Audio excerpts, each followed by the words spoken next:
Hi guys, welcome to Acharya's Learning. Today we're going to talk about the renal clearance, and let's just go back and study about this. So, what is the concept of renal clearance? Okay, that is something that we have to understand here. The concept of this renal clearance is very important to have a greater understanding about the pathophysiology. Okay, so we have to talk about this. The concept of the renal clearance is based on Fick's principle. Okay, so this concept of renal clearance is based on Fick's principle. Okay, because that has to do with so-called mass balance. Okay. Remember, if you come back here, you see if I draw one kidney here, okay, so obviously we have two kidneys, but if you look at the kidney here, you see this in the red, this is my artery, right? That is bringing my blood into kidney, okay? So that means my input to my kidney is 1, okay? So let's just write it down there. So my input from the arterial, so let's say arterial input, okay? That is 1, but look at my output. What is that? You have 1 here and you have 1 here, okay? So one is you have the vein, so we'll just say your venous output, okay? And then other one is your this so-called ureter, okay? That's what it is. So basically, whatever that is bringing blood into, that's going to kidney, okay? And it has two things which is taking the blood back, right? So one is so-called the renal vein, and also the ureter, okay? So that's why we have to talk about this one, okay? So in the arterial input, what are we bringing, okay? We're bringing so-called of like your blood, right? That's what it is. And a lot of times whenever we talk about the kidney, one of the functions of kidney is what? To excretory, right? That's what the functions of kidney is. So that's why we usually ignore the red blood cells or white blood cells and platelets. But if you come back to arterial input, we usually say that, okay, what about the plasma concentrations of the X, okay, that times, okay, renal plasma flow, that should be equal to, okay, my venous side, let me write down with the V, with the venous, of that, okay, X substance, okay, of the plasma times, okay, the venous side of the renal, let's say renal plasma flow, okay, plus, remember what is excreting out from there. Let's write down in the black color. This ureter that is going to bring from the ureter, okay, the urine is going to come out, right? But there are going to be substances that's going to get filtered out, right? So we have to talk about this U, which is a urinary of that concentrations, okay, which I'm represent X, times the volume. Okay, remember, whenever we talk about something getting excretions, we always talk of volume, okay? Volume of something got removed or something got filtered out from the kidney. That's what we talk about, okay? Because whole concept of this, whatever that is in a renal vein plus whatever that excretory, whatever that excrete out or filtered out, and that is found on your urine, okay? These two numbers should be equal to my arterial input. Okay, that's what it is. So both of this number together, whatever the concentration of that substance, okay, plus whatever that substance that filtered out, okay, that should be equal to the arterial input, okay? Remember, if you come back here, this is a one nephron artery here, okay? This is my bringing the blood here, okay? One is filtering out from here, okay? It's filtering out from here, okay? And going to the urinary. This urinary excretion plus whatever that goes to the renal vein, that should be equal to whatever that arrived on my kidney, okay? That is a basic fundamental that you have to know. Remember, guys. But a lot of times what we do is that we actually ignore so-called this thing, sorry, not this one, the venous one, okay? The reason why is because this venous is bringing back to the systemic circulations, okay? So your renal clearance emphasizes more on the excretory functions of the kidney, which is to the excrete out and what comes out in the urine, okay? So we can even write, so that's why we write this out as, okay, so called as, this is of that substance like P over, okay, of the X, okay, and then concentrations, okay, of that renal, the plasma flow, okay, that should be, okay, equal to, let's say, my urinary X times Z. That's what we usually say, okay? Now, another thing is that, this is what we usually say, right? Because this one, and we kind of derive from equations from this one, okay?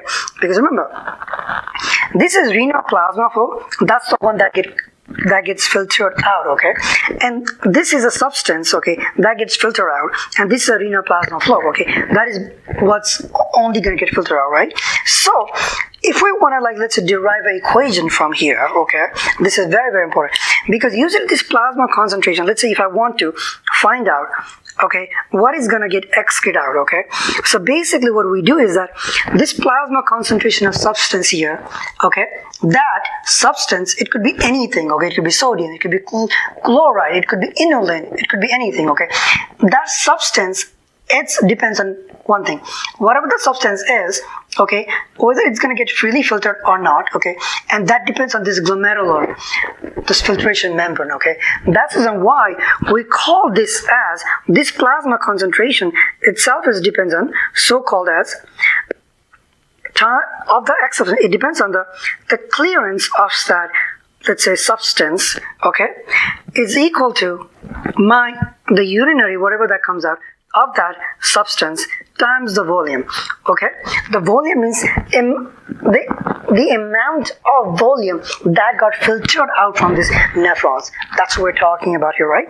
Now, if I want to rearrange these equations, okay, we can say that your clearance of the substrate is equal to, okay, we can say this, because if I do that, okay, I can do, because I divide this, so you have urinary of that substance, okay, that, let's say, as substance, okay, times the volume, okay, over my plasma concentrations of that substance, okay. Now, this one is so-called the clearance, this is a clearance of that substance we're talking about, right? And this is the equation that you have to know. Like a basal ganglia should even know these equations, okay?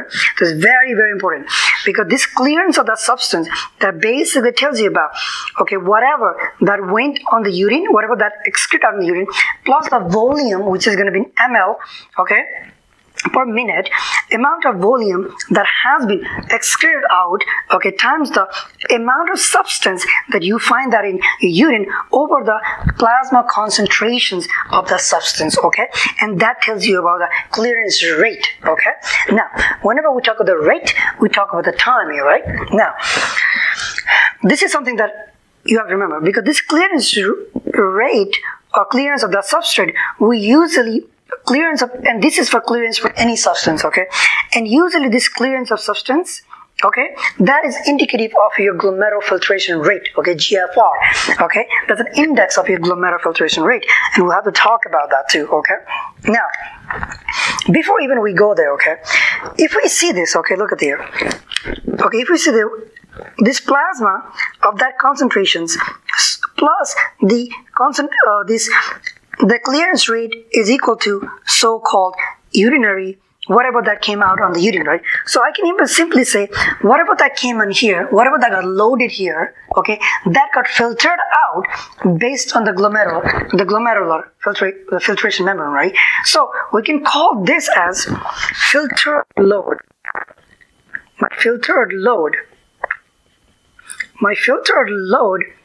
is equal to, okay, because my filtered load basically means amount of substance that got in here, that got loaded in the glomerule, and that depends on the glomerular filtration rate, okay, that is equal to so-called my excretion load, okay. That's how this filtration load and excretion load like comes up, okay. That is something that you have to remember, okay. Now, whenever we talk of the clearance of substance, and right now I'm just giving you basic examples of any substances, okay? Any substances. And this is like generally equations that you can utilize to find the glomerular filtration rate, like GFR.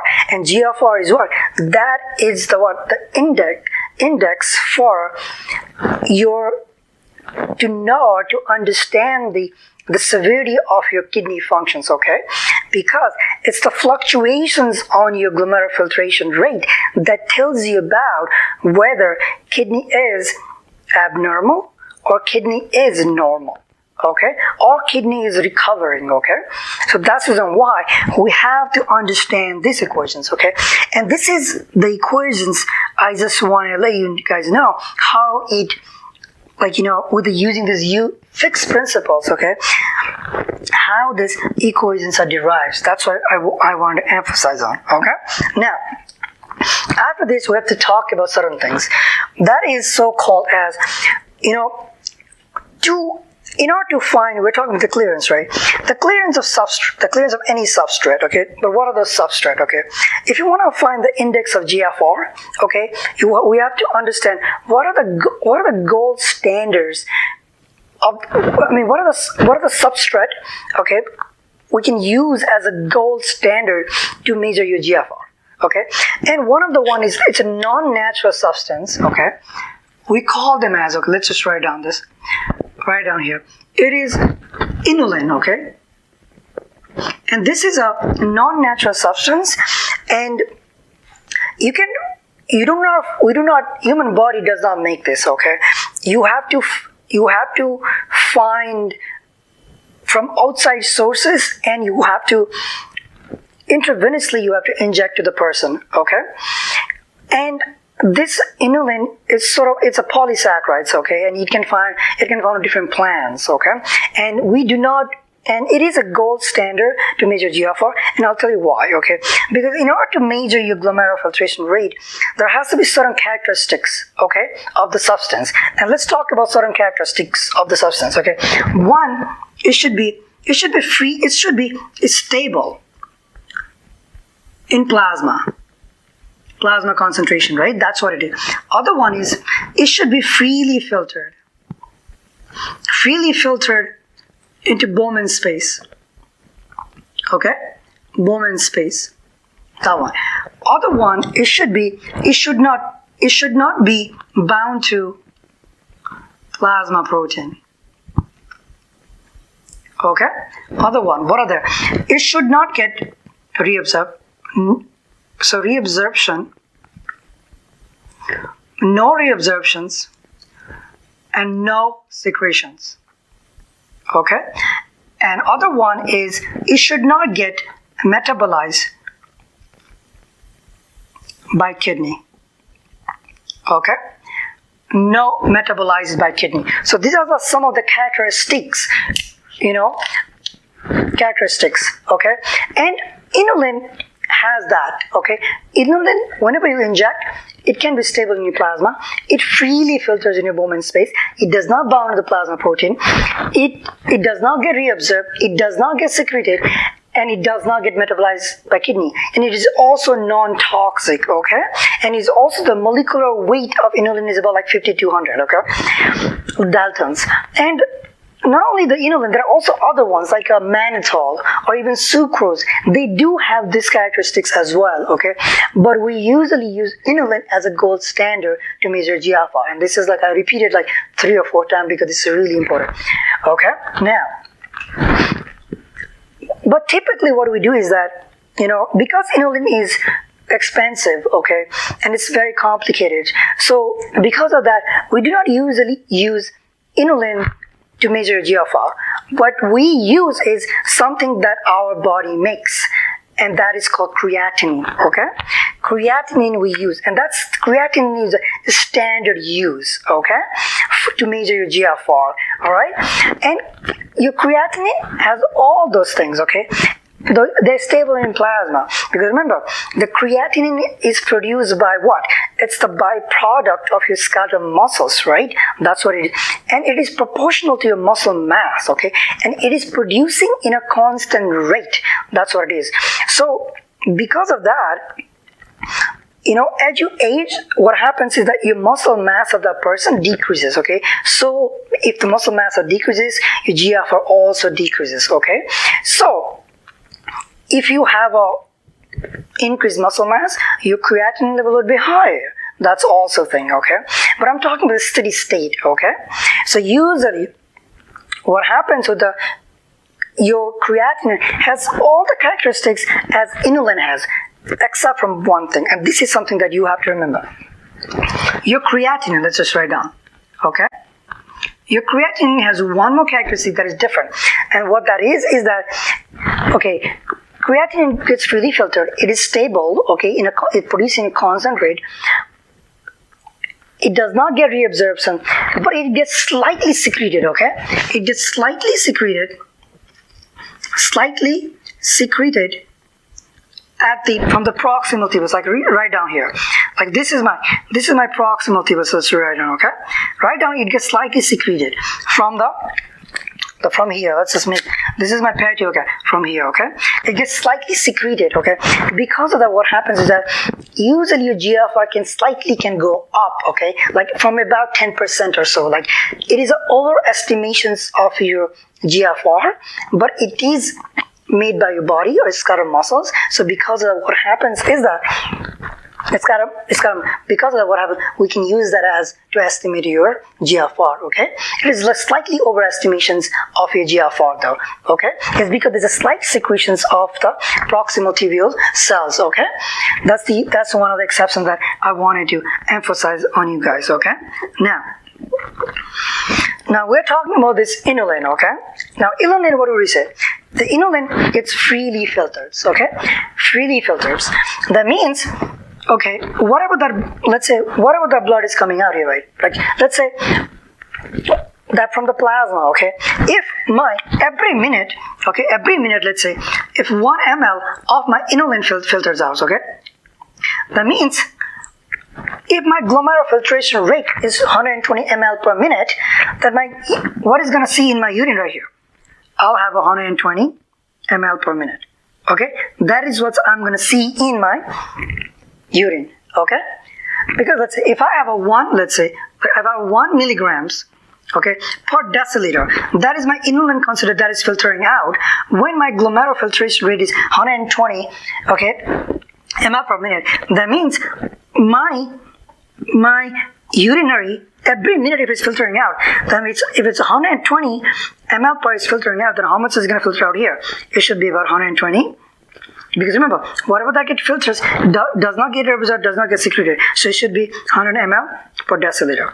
Okay, it should be that. Okay. Now, and we can use the equation to do this too. Okay, because what I'm going to do is I'm going to, like few minutes, what I'm going to do is we're going to do some questions and then we'll try to measure this, okay, using these equations, okay? Because remember, now if we say this, okay, let's just quickly say, my filtered load, okay, my filtered load is equal to excretion load, okay?